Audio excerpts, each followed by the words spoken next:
Saya menyesal belajar hipnotis. Aduh, asem. Ternyata hipnotis cuman kayak seperti ini ya. Dan banyaklah mungkin kekecewaan atau mungkin istilahnya kurang puas atau mungkin nggak sama seperti apa yang kita bayangkan. Oke, apakah Anda termasuk salah satunya yang menyesal dengan belajar hipnotis? Oke, ya. Orang dijentikin, orang ditiup, orang dicablek, orang diapapun langsung dia masuk kondisi hipnotis. Itu kan pasti yang teman-teman cari. Kalau Anda teman-teman semuanya mencarinya seperti itu ya, lebih baik diurungkan ya, lebih baik diurungkan karena nanti akan ada penyesalan di akhir. Ada berpikiran nanti ketika sudah belajar nanti dapat jimat atau dapat mantra atau dapat apapun, mending nggak usah belajar hipnotis karena itu tidak akan Anda dapatkan.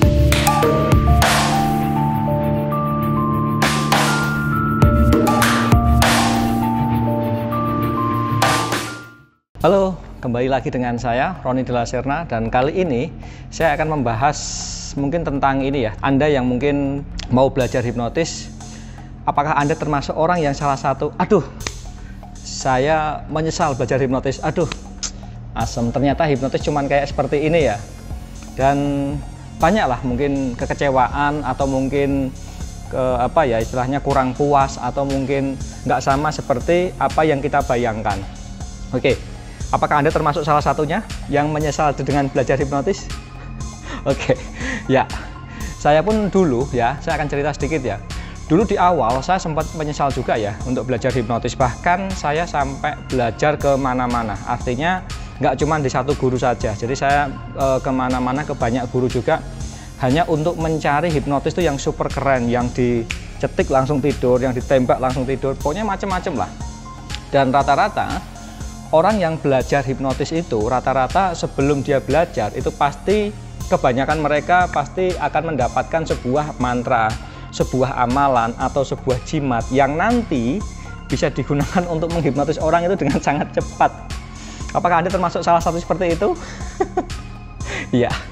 Jadi saya nggak mau menyalahkan dan saya nggak mau istilahnya itu salah Anda atau apa, bukan sama sekali, karena mungkin edukasi-edukasi di televisi yang sering kita lihat seperti itu ya. Karena dulu saya pun sama ya, saya belajar hipnotis dulu pertama kali dulu saya belajar hipnotis itu kepengennya ya lihat di TV itu atau lihat berita-berita yang inilah di televisi itulah. Jadi orang dijentikin, orang ditiup, orang dicablek, orang diapapun langsung dia masuk kondisi hipnotis. Itu kan pasti yang teman-teman cari.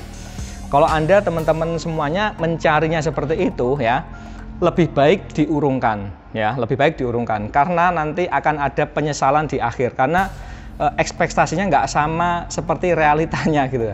Bisa nggak seperti itu? Bisa ya, sangat bisa sekali kalau sudah tahu kaidah-kaidahnya. Tapi kalau di awal teman-teman misalnya mau belajar hipnotis cuman niatnya kepengen keren-kerenan, kepengen gaya-gayaan, kepengen istilahnya membuat orang jujur dengan sekali jentik, macam-macam lah gitu ya, mending lebih baik jangan belajar hipnotis, jangan, karena nanti akan menyesal ya. Jadi bagaimana sih hipnotis itu bisa dengan jentikan jari seperti itu bisa orang tidur, orang bisa nurut? Sebetulnya bisa nggak sih gitu kan? Oke, akan saya jawab memang sebetulnya bisa ya teman-teman. Jadi untuk menghipnotis dengan tiupan, dengan jentikan, dengan orang ditembak dari jarak jauh atau bahkan tanpa kata-kata sama sekali orang bisa langsung tidur atau masuk kondisi hipnosis, itu bisa nggak? Sebetulnya bisa.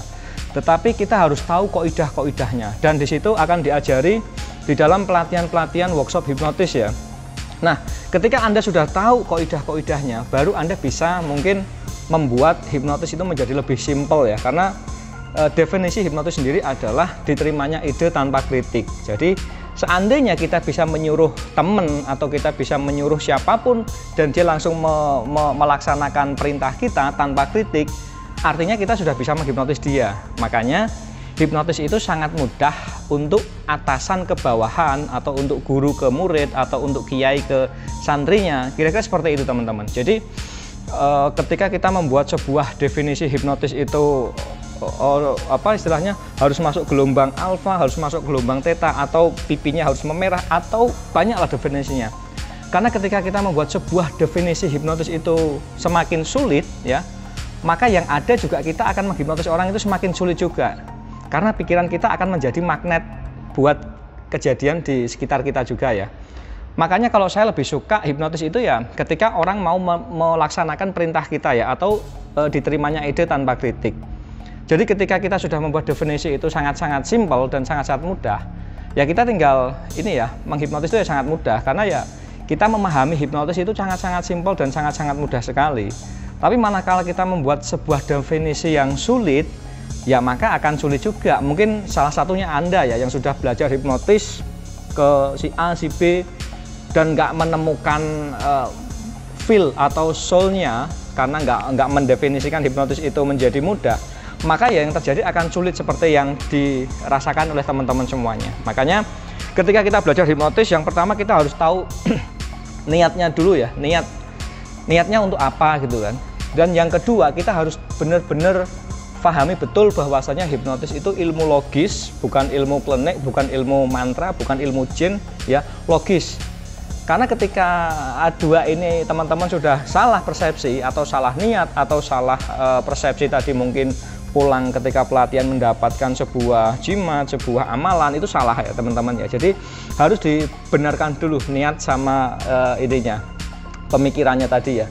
Karena ketika kita salah persepsinya, maka yang terjadi akan ada penyesalan. Bahkan ketika sudah mengetahui rahasianya gitu kan, banyak orang itu yang berkata, wah ternyata cuman kayak gini tok ya, asem, ternyata kayak gini, padahal di YouTube sudah ada, padahal di buku sudah ada, kok aku nggak bisa, ternyata cuman sama rahasianya. Nah itu, padahal teman-teman ya, seseorang bisa mengajarkan teknik seperti itu kepada teman-teman yang tadi dibilang cuman ini tok, itu sebetulnya ya mereka itu dulunya melalui proses yang panjang ya. Seperti mungkin kayak kita tahu kayak misalnya Frank Anton Mesmer, terus kita tahu juga James Braid, dia melakukan banyak sekali proses, akhirnya menemukan sebuah penemuan ya. Jadi dia melakukan banyak sekali percobaan, akhirnya membuat sebuah hipnotis itu bisa distrukturkan seperti itu. Dan itu bisa diajarkan ke kita semua termasuk oleh Anda. Jadi ketika Anda sudah mengetahui rahasianya, Anda bilang, oh ternyata gitu tok. Padahal orang-orang dulu yang menemukannya itu dia harus melakukan percobaan beberapa kali. Dan ketika Anda berkata seperti itu, mungkin nantinya Anda tidak akan istilahnya tidak akan dipermudah ketika belajar hipnotis, karena Anda sendiri kurang respect dengan ilmunya. Jadi saran saya ketika Anda sudah belajar dan mengetahui rahasianya, saran saya adalah untuk menghargai, karena Anda di sini tinggal bayar, atau bahkan kalau misalnya teman-teman mengikuti channel YouTube saya dari awal sampai akhir, saya pastikan bisa menghipnotis orang. Dan di situ nggak perlu bayar. Dan bagi Anda yang sudah mengikuti pelatihan-pelatihan yang berbayar, Anda jangan sampai bilang, oh ternyata kayak gini tok. Jangan, karena dulunya pun orang-orang yang saya sebutkan tadi, James Braid, Frank Anton Mesmer, dia melakukan banyak sekali percobaan yang akhirnya bisa distrukturkan, bisa dipolakan, dan bisa diajarkan kepada teman-teman semuanya. Jadi kira-kira seperti itu teman-teman. Dan ini salah satu masukan ketika teman-teman mau belajar hipnotis masih ragu. Jadi mending ini dulu, ditata dulu niatnya untuk apa. Kalau saya jujur dulu ingin untuk menghibur, ingin untuk permainan, ingin untuk stage lah. Dan kesininya malah jadi seorang praktisi dan trainer gitu kan. Jadi kalau teman-teman misalnya ada berpikiran nanti ketika sudah belajar nanti dapat jimat atau dapat mantra atau dapat apapun, mending nggak usah belajar hipnotis karena itu tidak akan Anda dapatkan. Oke?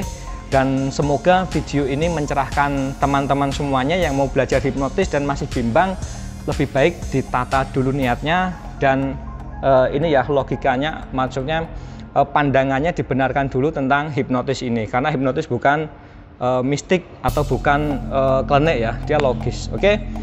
Semoga tayangan ini bermanfaat, dan apabila tayangan ini bermanfaat, silahkan teman-teman share. Semoga bagi teman-teman yang punya teman, saudara, kerabat yang mau belajar yang masih bimbang, semoga dengan pencerahan video ini teman-teman bisa bermanfaat. Oke? Bersama saya Roni Dalasirna, sampai jumpa.